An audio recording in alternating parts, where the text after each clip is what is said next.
بسم اللہ الرحمن الرحیم۔ جنتی عورتوں کی یہ خاص 3 نشانیاں، یہ عورتیں ضرور جنت میں جائیں گی۔ ناظرین، رسول اللہ صلی اللہ علیہ وسلم نے فرمایا، ساری دنیا زندگی کا سرمایہ ہے اور دنیا کا قیمتی سرمایہ نیک عورت ہے۔ اگر نیک عورت بیوی ہے تو دنیا کی سب سے قیمتی دولت ہے۔ اگر نیک عورت ماں ہے تو اس کے قدموں تلے جنت ہے۔ اگر عورت بہن یا بیٹی ہے، وہ اپنے والد اور بھائی کے لیے جہنم کی راہ میں حائل ہونے والی مضبوط دیوار ہے۔ اگر کوئی عورت یہ چاہتی ہے کہ اس کو دنیا اور آخرت کی بھلائی حاصل ہو اور وہ اپنے والدین، شوہر، بھائی، بہنوں اور معاشرے کے لیے قیمتی سرمایہ بنے اور اسلام کا عطا کیا ہوا بلند مقام اسے حاصل ہو، تو اسے اپنی زندگی میں چند امور کا اہتمام کرنا پڑے گا۔ نمبر 1، عورتوں کو اللہ تعالیٰ کا فرما بردار ہونا چاہیے، رسول اللہ صلی اللہ علیہ وسلم کے طریقوں پر چلنا چاہیے۔ نمبر 2، سچائی والا معاملہ اپنانا چاہیے۔ سچائی انسان کو بچاتی ہے اور جھوٹ کو تباہ کر دیتی ہے۔ جھوٹ نفاق ڈالتا ہے اور سچائی نیکی اور جنت کی طرف لے کر جاتی ہے۔ نمبر 3، عورتوں کو چاہیے کہ وہ صبر کریں۔ صبر کرنے والی عورتیں جنتی ہیں۔ چھوٹی چھوٹی باتوں پر شکوہ نہیں کرنا چاہیے۔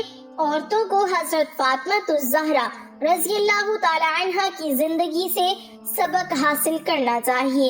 ان کے گھر میں کئی دن فاقے ہوتے تھے، مگر وہ زبان نہیں ہلاتی تھی، شکوہ نہیں کرتی تھی، قرآن پڑھتی تھی، چکی چلاتی تھی، اپنے کام کاج اپنے ہاتھوں سے کیا کرتی تھی۔ کھانا ملے تو کھا لیا، نہ ملے تو شکر کر لیا۔ اگر کھانے کے وقت کوئی فقیر آ گیا تو روٹی اسے دے دی۔ ایک بار پورا خاندان روزے سے تھا۔ ایک فقیر نے صدا لگائی، مسافر ہوں، روٹی دے دیں۔ حضرت علی رضی اللہ تعالی عنہ نے اپنی روٹی اٹھائی اور اپنے بڑے بیٹے حضرت حسن رضی اللہ تعالی عنہ کو دے دی کہ جاؤ بیٹا، یہ روٹی سائل کو دے کر آ جائیں۔ حضرت حسن رضی اللہ تعالی عنہ نے کہا، بابا اجازت ہو تو میں بھی اپنی روٹی فقیر کو دے آؤں۔ حضرت علی رضی اللہ تعالی عنہ نے فرمایا، کیوں نہیں۔ حضرت حسن رضی اللہ تعالی عنہ دونوں روٹیاں لے کر جانے لگے تو حضرت حسین رضی اللہ تعالی عنہ نے بھی اپنی روٹی بھائی کو دی اور کہا، بھائی میری روٹی بھی سائل کو دے آئیں۔ جب تینوں روٹیاں حضرت حسن رضی اللہ تعالی عنہ لے کر جانے لگے تو حضرت فاطمہ رضی اللہ تعالی عنہا نے کہا، بیٹے میرے حصے کی بھی روٹی فقیر کو دے آؤ۔ چاروں روٹیاں لے کر جب حضرت حسن رضی اللہ تعالی عنہ جانے لگے تو پاس بیٹھی خادمہ یہ مناظر دیکھ رہی تھی۔ انہوں نے کہا، بیٹے میرے حصے کی روٹی بھی مسافر کو دے آؤ، میں آپ سے کیوں پیچھے رہوں؟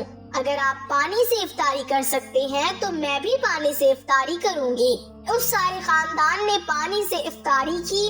عورتوں کا اپنا رول ماڈل حضرت فاطمہ رضی اللہ تعالی عنہا کو بنانا چاہیے، جو صبر و رضا کی پیکر تھی۔ چوتھا کام اللہ سے ڈرنے کا ہے۔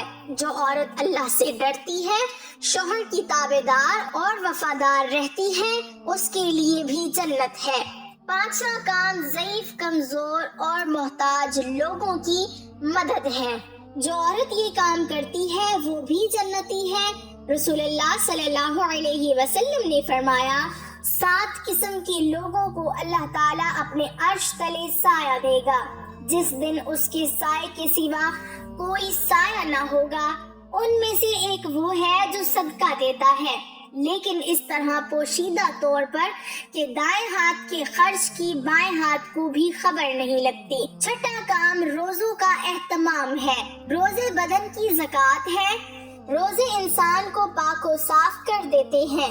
روزے دار شیطان کے وسوسوں سے دور رہتے ہیں اور روزے سے تقوی حاصل ہوتا ہے۔ 7واں کام عزت کی حفاظت ہے۔ جو عورت اپنی عزت کی حفاظت کرتی ہے، اپنے ذمہ داروں سرپرست کی اجازت کے بغیر گھر کی دہلیز سے باہر نہیں نکلتی ہے، بے پردگی و آوارگی سے دور رہتی ہے اپنی عزت کے ساتھ ساتھ گھر کے ساز و سامان کی بھی حفاظت کرتی ہے، مال کو فضول خرچ نہیں کرتی، اولاد کی ٹھیک تربیت کرتی ہے، اپنے خاوند کی غیر موجودگی میں کسی بھی اجنبی کو اپنے گھر میں داخل ہونے کی اجازت نہ دے، یہ عورت بھی جنتی ہے۔ 8واں کام اللہ کا ذکر ہے۔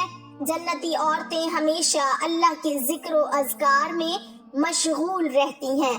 اللہ کے ذکر سے دل کو سکون ملتا ہے، زبان کی حفاظت ہوتی ہے۔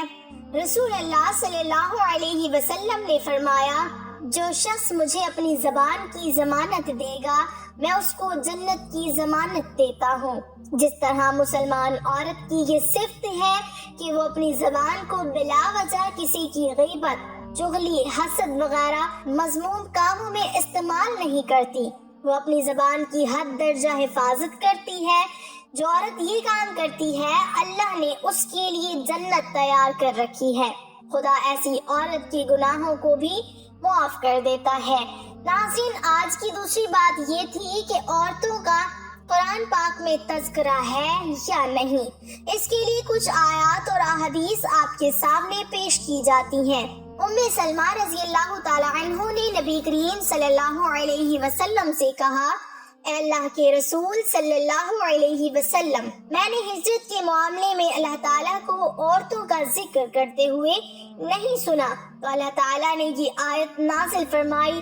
سورۃ آل عمران میں اللہ تعالیٰ فرماتے ہیں، جس کا ترجمہ ہے، تو ان کے رب نے ان کی دعا قبول فرما لی کہ بے شک میں تم میں سے کسی کام کرنے والے کے کام کو، خواہ وہ مرد ہو یا عورت، ہرگز ضائع نہیں کرتا۔ تم آپس میں ایک دوسرے کے ہم جنس ہو تو وہ لوگ جنہوں نے ہجرت کی اور اپنے گھروں سے نکال دیے گئے اور جنہیں میری راہ میں ایذا اور تکلیف دی گئی اور جنہوں نے جہاد کیا اور شہید کر دیے گئے، میں ضرور اور لازمی ان کی برائیاں ان سے معاف کر دوں گا اور یقیناً انہیں جنتوں میں داخل کروں گا جن کے نیچے نہریں جاری ہیں۔ یہ اللہ تعالیٰ کی طرف سے ثواب اور اجر ہے، اللہ تعالیٰ کے پاس ہی بہترین ثواب ہے۔ عمارہ رضی اللہ تعالی عنہا بیان کرتی ہیں کہ وہ نبی کریم صلی اللہ علیہ وسلم کے پاس آئیں اور کہا کہ میں جو کچھ بھی دیکھتی ہوں وہ سب کچھ مردوں کے لیے ہی ہے اور مجھے عورتوں کے متعلق کچھ ذکر نہیں ملتا، تو یہ آیت نازل ہوئی، بے شک مسلمان مرد اور مسلمان عورتیں اور مومن مرد اور مومن عورتیں، ان کے لیے اللہ نے جنت تیار کی ہے۔ ناظرین، اسلام تفریق کا قائل نہیں، اسلام نے عورتوں کے حقوق کا بھی ذکر کیا ہے۔ اسلام خواتین کو قدر کی نگاہ سے دیکھتا ہے۔ یہ پروپیگنڈا ہے کہ اسلام نے عورتوں کو کچھ نہیں دیا۔ اسلام سے پہلے عورت کیا تھی اور اسلام کے بعد کیا ہوئی، یہ تب ہی معلوم ہو سکتا ہے جب قرآن و حدیث پر دسترس ہوگی۔ اللہ تعالی ہم سب کو نیک بنائے اور مسلمان خواتین کو نیک کاموں کی توفیق فرمائے اور ان کی عزت و آبرو کی حفاظت کرے، آمین۔ ناظرین، کمنٹ باکس میں اللہ کے 99 ناموں میں سے کوئی ایک نام ضرور ٹائپ کریں۔